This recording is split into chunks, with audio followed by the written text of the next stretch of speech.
एक पंक्तियां सुनी होगी आपने बहुत बार की। बहुत दिनन को ज्योति बाट तुम्हारी राम। बहुत दिनन की ज्योति बाट तुम्हारी राम। जीव तरसे तुझ मिलन को मन नाही विश्राम।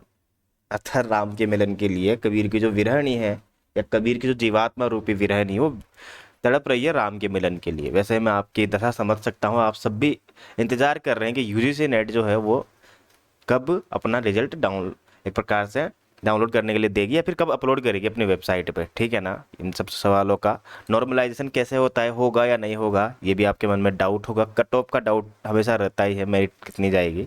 न्यू सिलेबस, इस पे भी चर्चा करेंगे, डोंट वरी। इसके भी क्वेश्चंस लोग पूछते हैं। और नेट जेआरएफ क्वालिफाई करने की बेसिक ट्रिक्स, ये तो कोई मैं बता चुका हूँ पहले बहुत बार, और भी बहुत कुछ। इन सब टॉपिक्स पे आज हम चर्चा करेंगे। सबसे पहले हम बात करते हैं रिजल्ट आज। देखो, उन्होंने सबसे पहले जो आंसर की जारी की थी लगभग 14 तारीख तक, तो जो सेकंड चरण में जो आंसर की जारी की थी उसका उन्होंने चैलेंज मांगा था। तो चैलेंज के कम से भी कम 10 दिन का गैप हम लेके चले अगर सेकंड आंसर की के, तो 24 तारीख तक की बात ठहरती है वैसे। लेकिन एक हफ्ते की अगर बात करें, जो 10 दिन मैक्सिमम लगाती है, ऐसे कोई दिक्कत नहीं है। मैं लगभग लास्ट के 10 जो यूजीसी नेट के एग्जाम हुए हैं उनको मैंने अच्छे से पॉइंट आउट किया है, वो मेरी आंखों के सामने हुए हैं। किस दिन हुए हैं ये भी मेरी आंखों के सामने हुआ है, ऐसा है बिल्कुल। ठीक है। तो उनमें जो रहा था आंसर की का प्रोसेसर, उसमें जो रहा था रिजल्ट का प्रोसेस, उस हिसाब से मैं बताऊं तो 20 तारीख आज चांस है पूरा पूरा कि आज रिजल्ट आ जाएगा। बट अगर हम 24 तारीख से मान के चलें, 14 से 24 में, तो 24 के पहले पहले मान के चलो 10 दिन का गैप। परंतु 14 से पहले कुछ लोगों की आंसर की आ गई थी, आपको याद होगा ही सही, 2 चरण में आई थी आंसर की। उसका चैलेंज भी लगा दिया गया था। ठीक है ना। मैंने कहा था 10 तारीख तक आपकी भी आ जाएगी सेकंड चरण वालों की, और वैसा ही हुआ, सेम डे आ चुकी थी। ठीक है ना। तो जिन बच्चों की पहले आंसर की आ गई थी उस हिसाब से तो हो गए 10 से 15 दिन। हाँ कि ना, हो गए ना। तो इसलिए मैं बता रहा हूँ कि 10 से 15 दिन चूंकि हो चुके हैं, तो हो सकता है कि सबका रिजल्ट न जारी करके उन पहली चरण वालों का डाउन जारी करें। और हो सकता है कि इतने उदार मन हो कि दोनों चरणों का जारी कर दें। इसी बिहाफ पे मैं बता रहा हूँ आपको कि आपका रिजल्ट जो है जल्द ही आने वाला है। आप एकदम खुशी की मिठाई बांटिए, है ना। और जिन लोगों को जेआरएफ मिल जाएगा उनको बहुत बहुत शुभकामनाएं, बहुत बहुत बधाई हो, क्योंकि इस बार रीनेट हुआ था तो एनटीए जो है थोड़ा फास्ट काम कर रही है।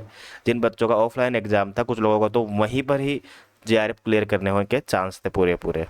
ठीक है। अब कट ऑफ की बात करते हैं, अगर कट ऑफ कितनी जाएगी, तो कट ऑफ तो इतना मुझे आइडिया नहीं लगा, क्योंकि जिस हिसाब से मैंने मार्क्स देखे हैं उस हिसाब से। पर इतना जरूर श्योर है कि हिंदी वाली जो सब्जेक्ट है उसमें शिफ्ट 1 का जो लेवल था वो शिफ्ट 2 से थोड़ा सा हार्ड था।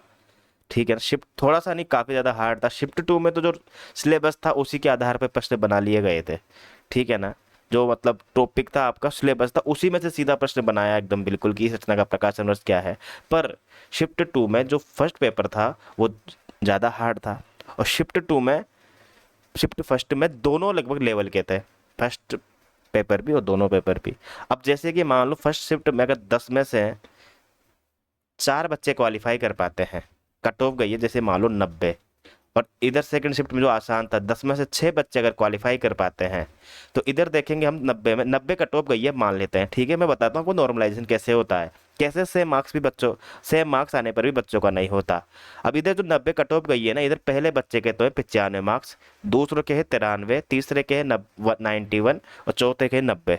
और इधर 10 में से 6 बच्चे क्वालिफाई हो गए। अरे इधर 6 कैसे हो गए, क्योंकि ये आसान था, जाहिर सी बात है। इधर 6 बच्चों में किसके किससे कितने नंबर हैं, पहले के हैं 96 क्योंकि आसान था पेपर, दूसरे के हैं 96, तीसरे के हैं 92 और चौथे के हैं इसके 93 है, तीसरे के और चौथे के 92। तो ये लो बस। अब इधर से भी 4 ही बच्चा लेना है इनको, इधर से भी 4 ही बच्चे लेने हैं। भले ही क्वालिफाई 10 हो गए तो इधर 91 और 90 जिनके नंबर आएंगे ना वो रह जाएंगे, जबकि कट ऑफ 90 गई है।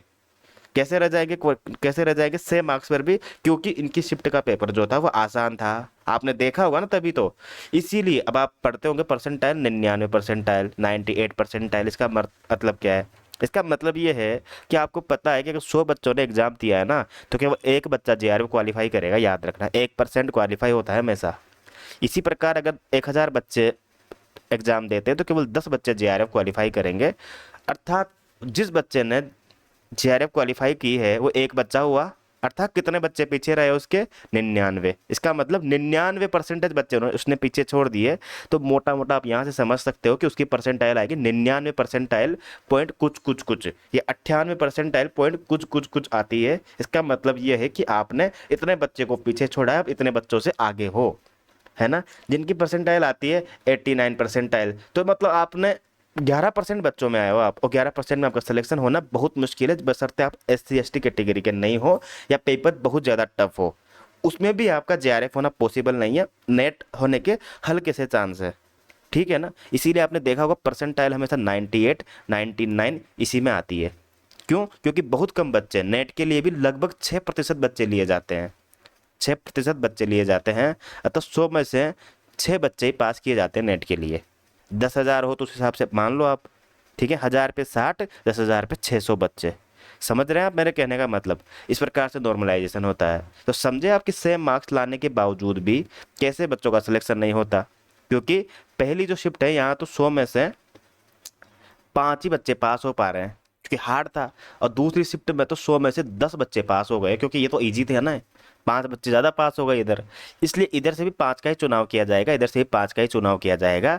इधर जो 5वां बच्चा है अगर उसके 93 मार्क्स है तो 93 कट ऑफ जाएगी, और इधर जो 5वां बच्चा है अगर उसके 97 कट ऑफ है, 97 नंबर है, तो भी 97 वाले ही कट ऑफ जाएगी, क्योंकि 96 वाला फेल हो जाएगा, 95 वाला फेल हो जाएगा, 94 वाला फेल हो जाएगा। क्यों? क्योंकि इसकी शिफ्ट आसान थी, है ना, और इसके 93 वाला का इधर का सिलेक्शन हो जाएगा। कट ऑफ इन दोनों में से मिनिमम जाती है, जो 2 शिफ्ट होता है ना। और जब 2 शिफ्ट होती है ना तो नॉर्मलाइजेशन श्योर है, होगा ही होगा, ये 200% आप मान के चलो, ठीक है। ये नॉर्मलाइजेशन वाला कैसा लगा आपको? मैंने समझाया, जो कोशिश की है आसान तरीके से समझाने की। बाकी इसमें जो भी आपको मिले ना उसको भगवान सहर्ष स्वीकार कर लिया कीजिए, इसमें कोई दुविधा वाली बात नहीं है, ठीक है ना। कमेंट करके बताओ मुझे कैसा लगा ये वाला। बाकी रिजल्ट का मैंने आपको बता दिया है कि जिस हिसाब से NTA का जो प्रोसीजर रहा है आज तक का, उस हिसाब से चांस है कि आज या कल, अन्यथा 24 से पहले तो आ ही जाएगा, ये श्योर है, क्योंकि 10 दिन अगर हम मान के चलें तो। और मैं किस हिसाब से बता रहा हूँ आपको कि पहले वालों के चरण के अनुसार से जोड़े तो टाइम हो चुका है रिजल्ट का, ठीक है ना, उस हिसाब से अपन ने बात कर ली है। कट ऑफ का मैं ज़्यादा नहीं बताऊंगा, कट ऑफ आप एकदम निश्चिंत रहो, कट ऑफ के लिए बहुत लोगों ने बात कर ली है वैसे भी। अब जिसके जितने आने हैं आपने चेक कर ही लिया है ना। बस मैंने आपको ये बता दिया ना शिफ्ट 1 शिफ्ट 2 में अंतर, तो आपको आइडिया लग गया होगा आपकी क्या मामला रहेगा, ठीक है ना। अब मैं बात करता हूँ अपने कौन कौन से बिंदु उठाए थे। न्यू सिलेबस कब आएगा? देखो यार एक बात बताओ, न्यू सिलेबस आए या नहीं आए, है ना, क्या आप बद्री नारायण चौधरी प्रेमगन को पढ़ना बंद कर दोगे क्या? हैं? उससे क्वेश्चन नहीं आते क्या? मुझे ये बताओ, आते ही है ना? क्या सिलेबस में लिखा हुआ है क्या उसके बारे में? नहीं लिखा हुआ ना, फिर भी आते ही हैं। क्या ऐसा कोई उपन्यास जो सिलेबस में नहीं है उसके भीतर से प्रश्न नहीं पूछता क्या? ये बताओ। जैसे कि अगर मैं बात करूँ, कोई उपन्यास है जैसे चित्रलेखा उपन्यास है, ये सिलेबस में नहीं है, पर कैसे प्रश्न नहीं पूछा जाता? आता ही है ना, कभी कभी इसके मिलान करने के लिए पूछ लिया जाए, इसके भीतरी घटना पूछ ली जाए, है ना। राही मासूम रजा का आधा गांव है, नहीं प्रश्न आता है क्या? बताओ कितनी बार आता है बताओ, जबकि राही मासूम राजा सिलेबस में है क्या? नहीं है ना। पहली बात तो NTA ने सिलेबस इतना प्यारा जोड़ रखा है कि ये कॉमन सिलेबस है, अर्थात जो भारत में सबसे श्रेष्ठ रचनाएं हो सकती थी ना वो जोड़ रखी है। और ऐसी श्रेष्ठ रचनाएं कम से कम ये 10-15 तो है ही नहीं, कम से कम 50 रचनाएं तो आप मान के ही चलो। हालांकि है तो पूरा संपूर्ण साहित्य समृद्ध है हमारा तो श्रेष्ठ साहित्य से, परंतु 50 तो मान के ही चलो। अब इससे क्या हो जाएगा, तमस हट जाएगा और इसकी जगह कोई दूसरा उपन्यास लग जाएगा। जैसे मैं आपको बताऊं इसके अलावा कौन सा उपन्यास लग जाएगा, मान लो चित्रलेखा ही जोड़ दिया, तो ये कोई अतिशयोक्ति थोड़ी हो जाएगी कि चित्रलेखा क्यों जोड़ा। अरे चित्रलेखा भी फेमस उपन्यास है, जोड़ना ही पड़ सकता है, ऐसा है बिल्कुल। गोदान हट हट नहीं सकता, गोदान नहीं हट सकता, लेकिन जैसे कि मान लीजिए कोई उपन्यास हट गया, झूठा सच हट गया, और झूठा सच की जगह जोड़ दिया वैशाली की नगरवधु। अरे तो वैशाली की नगरवधु ऑलरेडी इतना फेमस उपन्यास है ना, तो आपको पढ़ना ही पड़ेगा। इसीलिए सिलेबस नया आए चाहे पुराना रहे, आपको दिक्कत वाली कोई बात नहीं है, आपको तो सिर्फ कंटिन्यू तैयारी करते जानी है। जो बेसिक्स है वो तो पढ़ो आप कम से कम।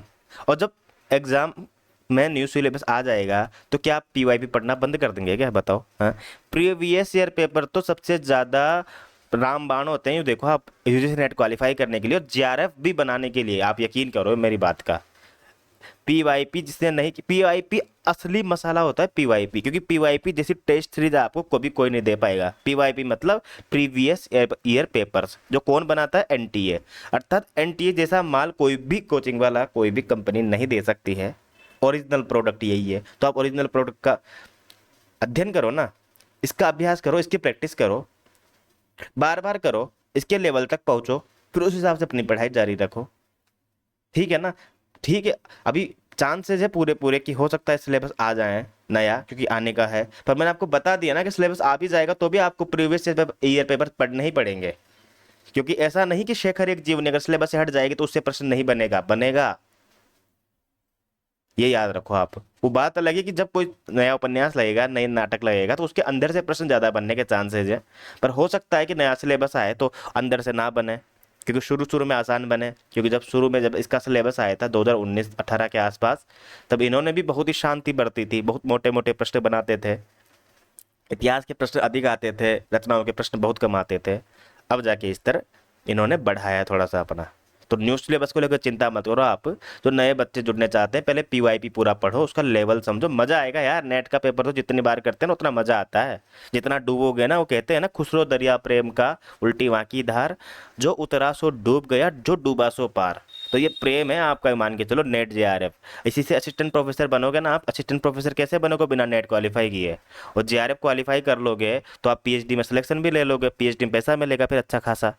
कमेंट करना मुझे कि किसी को कोई डाउट हो नेट से संबंधित, जेआरएफ से संबंधित, पीएचडी से रिलेटेड कोई डाउट हो तो मुझे बताना। अभी मैं राजस्थान विश्वविद्यालय जयपुर से पीएचडी चल रही है मेरी, आपने वैसे थंबनेल में देख लिया होगा। तो ये सब चीज़ें मुझे बताना, ठीक है? इसके बाद अपन किस बिंदु पे बात करने वाले थे? नेट जेआरएफ क्वालिफाई की बेसिक ट्रिक मैं आपको बता चुका हूँ, जो कि यही है कि सिर्फ एक बार सिलेबस बता आपको, लास्ट मोमेंट तक बच्चे है ना सिलेबस का फोटो कॉपी लेके एग्जाम में जाते हैं। अब बताओ, लोग तो नोट्स का फोटो कॉपी लेके जाते हैं, सिलेबस का फोटो कॉपी लेके जाते हैं, क्यों? क्योंकि सिलेबस ही अपने आप में एक बहुत बड़ा डाटा है यार। अभी जो शिफ्ट 2 का जो एग्जाम हुआ था वो सिलेबस से ही हुआ था, मोटा मोटा सिलेबस में जो लिखा हुआ है ना, अगर वो भी आपको याद है ना, जो बिंदु लिखे हुए हैं, आपका काम हो जाएगा उससे। ये याद रखना। तो इसलिए ये बेसिक ट्रिक्स है। पीवाईपी कर लो पूरे पूरे इन से, मतलब 2020 तक कर लो। 2019 की भी नहीं कर रहा मैं, 2018 की भी नहीं कर रहा मैं, 2020 तक कर लो। क्योंकि अब शिफ्ट 2 में काफ़ी एग्जाम हो गए ना, शिफ्ट 1 शिफ्ट 2 का मिला के, इसलिए इसीलिए आप 2020 तक के भी करोगे। अभी लेटेस्ट से, पुराने लेटेस्ट से शुरू करो, पीछे से शुरू मत करो। क्योंकि पीछे से थोड़ा ना लेवल बढ़ा था, अभी बढ़ा है लेवल, तो इसलिए अभी से शुरू करो। पीछे धीरे धीरे धीरे फिर कम लेवल की तरफ जाओ। ये पीवाईपी करना शुरू करो। सारे पीवाईपी हमने करा रखे हैं, डिटेल में सोल्यूशन करवा रखा है। आप एक बार चैनल को विजिट करो, वहाँ पे देखो। टेलीग्राम चैनल डिस्क्रिप्शन में मिल जाएगा, वहाँ पे पूरी पीडीएफ मिल जाएगी आपको, सारी सारी की सारी। तो वहाँ पे आप चेक कर सकते हो, ठीक है ना? तो ये सारे बिंदु थे, आज हमने इस पे चर्चा की है। कट ऑफ पे, नॉर्मलाइजेशन पे बात की हमने, ठीक है ना? और इधर से परसेंटाइल क्या होती है ये मैं आपको बता चुका हूँ।